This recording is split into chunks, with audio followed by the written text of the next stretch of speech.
अनुराग हंसते हुए डरावनी आवाज में कहता है, मैं तारा के लिए यहाँ आया था और मैं तारा को लेकर यहाँ से जा रहा हूँ। इतना कहकर अनुराग अपना हाथ तारा की तरफ करके मन ही मन कोई सा मंत्र बड़बड़ाने लग जाता है।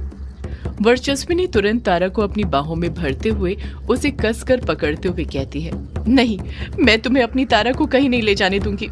मुझे मेरी तारा से कोई अलग नहीं कर सकता है, कोई भी नहीं। तारा भी कसकर अपने दोनों हाथों से वर्चस्विनी को थाम लेती है। वो भी घबराने लग जाती है। बच्ची होने के कारण वो भूल जाती है कि वो महाशक्ति है। कछुआ अभी भी दर्द से तड़पे जा रहा था, जिस कारण वो कुछ करने का सोच भी नहीं सकता था। युग भी उम्मीदें हार गया था। वो जानता था कि उसके पास जो शक्तियां हैं उनसे वो काले साए से नहीं लड़ सकता है। अमोदिता, रजनी और वंदना तो अनुराग को वापस से जिंदा देखकर इतना डर गई थी कि कुछ करने की सोच नहीं सकती थी। वो जानती थी उनके टोने टोटके के मंत्र से वो तारा को नहीं बचा सकती थी। अभिमन्यु को ठीक करने की वजह से डायना की शक्तियां भी कमजोर पड़ गई थी, जिस वजह से वो चाहते हुए भी कुछ नहीं कर पा रही थी। उसकी भी समझ में नहीं आ रहा था कि वो क्या करे। वो सब डरे और सहमे हुए थे। अभिमन्यु हड़बड़ाहट के साथ मन में सोचता है, लगता है मुझे फिर से एकास्त्र का यूज करना पड़ेगा, पर एकास्त्र तो ऊपर वाले कमरे में। अभिमन्यु इसके आगे कुछ सोच पाता उससे पहले ही हवाएं तेज चलने लग जाती हैं, पत्ते उड़ने लग जाते हैं। एक सफेद रोशनी चारों तरफ फैलने लग जाती है जो आसमान की तरफ से आ रही थी। जब सब लोग अपनी नजरें ऊपर करते हैं तो देखते हैं कि वो रोशनी कहीं और से नहीं बल्कि हवेली के ही ऊपर वाले कमरे में से निकल रही थी। उस कमरे से इतनी तेज सफेद रोशनी निकल रही थी कि उसने सबका ध्यान अपनी तरफ खींच लिया था। देखते ही देखते सफेद रोशनी कुछ कम होती है और खिड़की से यामिनी बाहर आती है, यक्षिणी रूप में, जिसने अपने सिर पर ताज धारण किया था, जिसके अंदर लाल हीरा लगा हुआ था। यामिनी ताज की शक्तियों से हवा में उड़ रही थी। ताज ने उसकी खूबसूरती को और बढ़ा दिया था। वो और भी ज्यादा सुंदर लग रही थी। उसने काली साड़ी पहनी हुई थी। वो हूबहू अपनी माँ कामेश्वरी यक्षिणी की तरह लग रही थी। अगर यामिनी और कामेश्वरी दोनों एक साथ खड़ी हो जाएं तो कोई पहचान ही ना पाए कि कौन माँ है और कौन बेटी। तारा यामिनी को यक्षिणी रूप में देखकर खुश हो जाती है और खुश होते हुए ही कहती है, यामिनी दीदी, आप आ गई। अमोदिता तारा की बात पर गौर फरमाते हुए खुद से बड़बड़ा पड़ती है, तो ये यामिनी है जिसके बारे में युग जी। अमोदिता अपनी बात पूरी करती उससे पहले ही वंदना उसे बीच में टोकते हुए बोल पड़ती है, ये यामिनी नहीं है, ये यक्षिणी है। तुम्हें दिख नहीं रहा? तुम उसकी सुंदरता से उसे पहचान नहीं पा रहे क्या? हाँ, मुझे अच्छे से याद है। उस रात मैंने इसे ही अनुराग के साथ ग्रेवयार्ड कोठी में देखा था, उसके कमरे के अंदर वो करते हुए, और फिर इसी ने मेरे साथ बिसाहा किया था। रजनी कुछ सोचते हुए कहती है, अगर ये यक्षिणी है तो फिर ये युग के कमरे में क्या कर रही थी, और ये हमारी हवेली के अंदर कैसे? रजनी के सवाल का कोई जवाब नहीं देता है, न वंदना न अमोदिता। वो दोनों खामोश रहती हैं। अनुराग को देखकर दिलीप पहले से ही खौफ में था और अब यक्षिणी को भी देखकर उसका खौफ और ज्यादा बढ़ जाता है। अनुराग गुस्से के साथ यामिनी की तरफ देखने लग जाता है, इसलिए वो जल्दी जल्दी अपना मंत्र का जाप पूरा करने लग जाता है। जैसे ही उसका मंत्र पढ़कर पूरा होता है, उसके हाथ से तेज पीली रोशनी निकलने लग जाती है जो तारा के पास ही जा रही थी। तारा और वर्चस्विनी दोनों उस पीली रोशनी को देखकर घबराने लग जाती हैं।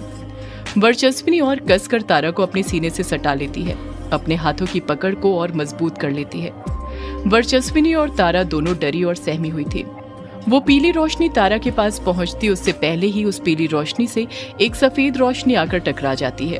वो सफेद रोशनी कहीं और से नहीं बल्कि यामिनी के हाथ से निकल रही थी। यामिनी अपनी शक्तियों से उस पीली रोशनी की दिशा को बदलने लग जाती है, उसे अपनी तरफ खींचने लग जाती है और उसमें यामिनी कामयाब भी हो जाती है। यामिनी अपनी शक्तियों से उस पीली रोशनी को नष्ट कर देती है। काले साए के हाथ से पीली रोशनी निकलना बंद हो जाती है। यामिनी अनुराग को घूरते हुए कहती है, मेरे होते हुए तू तारा को छू तक नहीं सकता है। मैं तारा को कुछ नहीं होने दूंगी। अनुराग डरावनी आवाज में कहता है, तू रोकेगी मुझे? मुझे कोई नहीं रोक सकता। मैं काल हूं तुम सबका। तारा को मैं यहां से लेकर जाऊंगा चाहे कुछ भी हो। उस दिन तो तुझे छोड़ दिया था, जाने दिया था युग के साथ, पर आज नहीं। पहले यहीं तेरी कहानी खत्म करूंगा, फिर तारा को अपने साथ ले जाऊंगा, उसकी शक्तियों को अपना बनाने। इतना कहकर अनुराग फिर गुस्से के साथ यामिनी की तरफ देखता है। अनुराग के हाथ से फिर पीली रोशनी निकलने लग जाती है, पर इस बार वो तारा की तरफ नहीं, सीधे यामिनी की तरफ जाती है। यामिनी भी उस वार से बचने के लिए अपने हाथ से सफेद रोशनी निकालती है। पीली और सफेद रोशनी आपस में टकराने लग जाती है। जिस जगह पर वो दोनों आपस में टकरा रही थी वहां से लाल चिंगारियां निकल रही थी जो गरम गरम लावे की तरह थी। अगले ही पल सफेद रोशनी कम हो जाती है और पीली रोशनी जाकर सीधे यामिनी के हाथ से टकरा जाती है। यामिनी जमीन पर आकर गिर जाती है। यामिनी दर्द से कराहते हुए चीखती है, आह! यामिनी के हाथों और पैरों पर खरोच आ गई थी, उनसे खून निकलने लग गया था। अनुराग हंसते हुए कहता है, वाह क्या चीख है, तेरी चीख तो तेरी माँ की चीख से भी मस्त है। मुझे लड़कियों की चीखें बड़ी पसंद है, लगता है तुझे भी चखना पड़ेगा।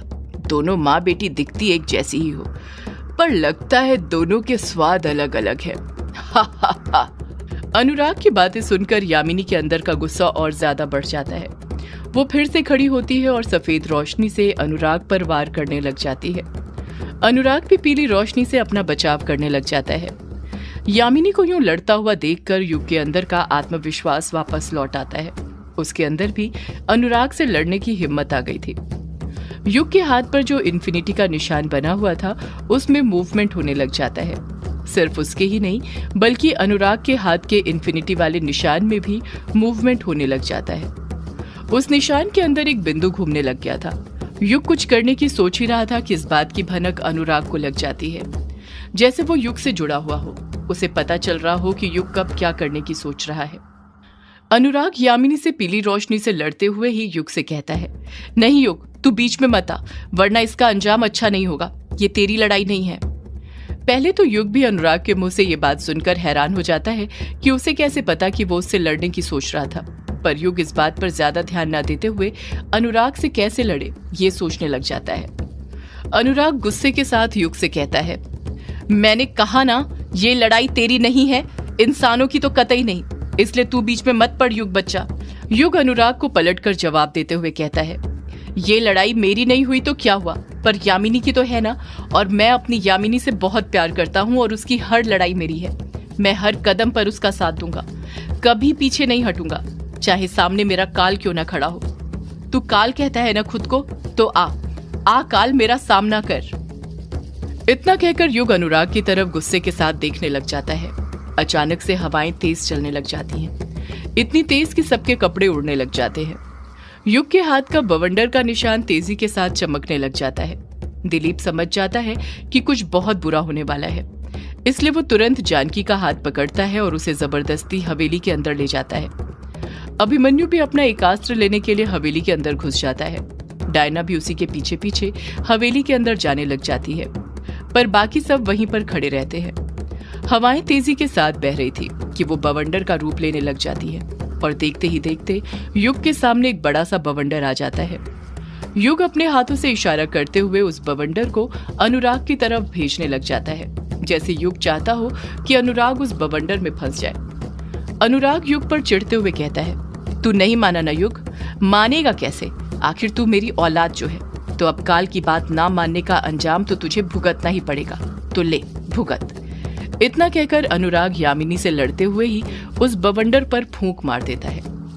जैसे ही अनुराग उस बवंडर में फूंक मारता है, वो बवंडर पूरी तरह काले धुएं में बदल जाता है।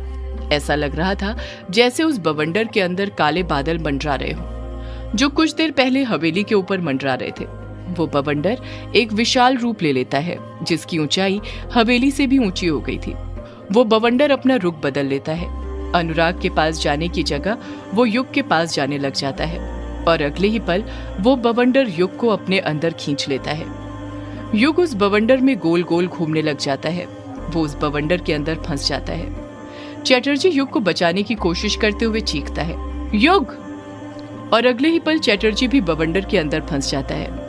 अभिमन्यु अभी एकास्त्र लेकर हवेली से बाहर निकला ही था कि युग को बवंडर के अंदर फंसा हुआ देखकर खुद ब खुद चीख पड़ता है, युग! जैसे ही अभिमन्यु युग का नाम लेता है, वो भी बवंडर की तरफ खींचे चले जाने लग जाता है। एकदम से तेज हवा का झोंका आने के कारण अभिमन्यु अपना बैलेंस नहीं बना पाता है। वो फट से जमीन पर गिर जाता है और उसके गिरने के साथ ही उसके हाथ से एकास्त्र छूट जाता है। जैसे ही उसके हाथ से एकास्त्र छूटता है, अभिमन्यु तेजी के साथ बवंडर की तरफ खींचे चला जाता है। वो भी बवंडर में फंस जाता है। जब डायना हवेली से बाहर निकलती है तो अभिमन्यु को बवंडर के अंदर फंसा देखकर घबरा जाती है। डायना का ध्यान जमीन पर पड़े एक अस्त्र पर नहीं जाता है और वो कसकर चीखती है, अभी। डायना के चीखते ही वो बवंडर उसे भी अपने अंदर खींच लेता है, जैसे अभिमन्यु को खींच लिया था। डायना को संभलने का मौका ही नहीं मिला था और वो भी बवंडर के अंदर फंस जाती है। डायना को बवंडर के अंदर फंसा देखकर कायर और कछुआ दोनों एक साथ डायना का नाम पुकारते हुए कहते हैं, डायना। युग और उसके सभी दोस्त चैटर्जी के साथ बवंडर के अंदर फंस गए थे। वो उसी के अंदर घूमने लग गए थे। युग को चीखते चिल्लाते देखकर अमोदिता बवंडर के पास जाने लग जाती है, पर उसी वक्त रजनी उसका हाथ पकड़ते हुए कहती है, अब तू कहाँ जा रही है नालायक लड़की। अमोदिता हड़बड़ाहट के साथ जवाब देती है, युग जी की मदद करने माँ। रजनी पलट कर कहती है, क्या करेगी तू उस युग की मदद करके? तुझे दिखा नहीं वो उस यामिनी से प्यार करता है जो यक्षिणी है। मुझे नहीं लगता अब तेरी उससे कभी शादी भी हो पाएगी। रहने दे, मरने दे उसे वहीं पर। अमोदिता झट से कहती है, ये तुम क्या बोल रही हो माँ? मैं युग जी को ऐसे कैसे छोड़ सकती हूँ? वो मुझसे प्यार नहीं करते तो क्या हुआ, मैं तो करती हूँ ना। जब वो यामिनी को बचाने के लिए इतना सब कर सकते हैं तो मैं कुछ नहीं कर सकती क्या?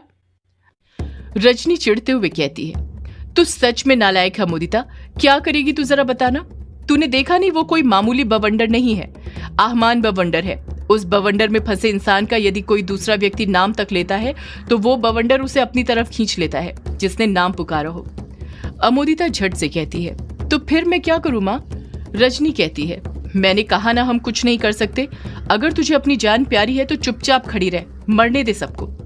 वंदना हड़बड़ाहट के साथ कहती है, नहीं नहीं, हम ऐसे खड़े नहीं रह सकते, हमें युग को बचाना होगा।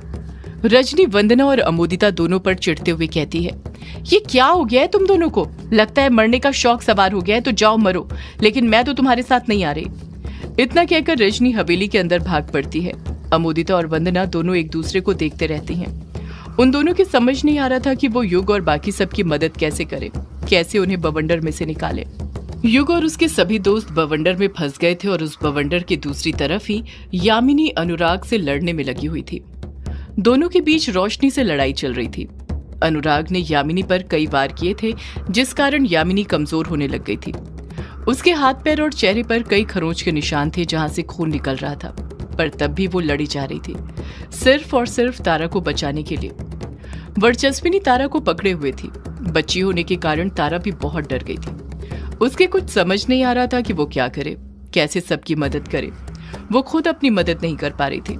उसे इस बात का एहसास ही नहीं था कि वो महाशक्ति है। युग और उसके दोस्तों के चीखने चिल्लाने की आवाज बवंडर के बाहर तक सुनाई दे रही थी और वही चिल्लाने की आवाज सुन सुनकर यामिनी और भी कमजोर हो रही थी और तारा डर रही थी। अनुराग काले साए के अंदाज में कहता है, याद है मैंने कहा था ना तुम सबसे, मैं अंत हूं तुम सबका, पर तुम ही यकीन नहीं कर रहे थे। अब हुआ यकीन, मौत नजर आ रही है तुम सबको तुम्हारी।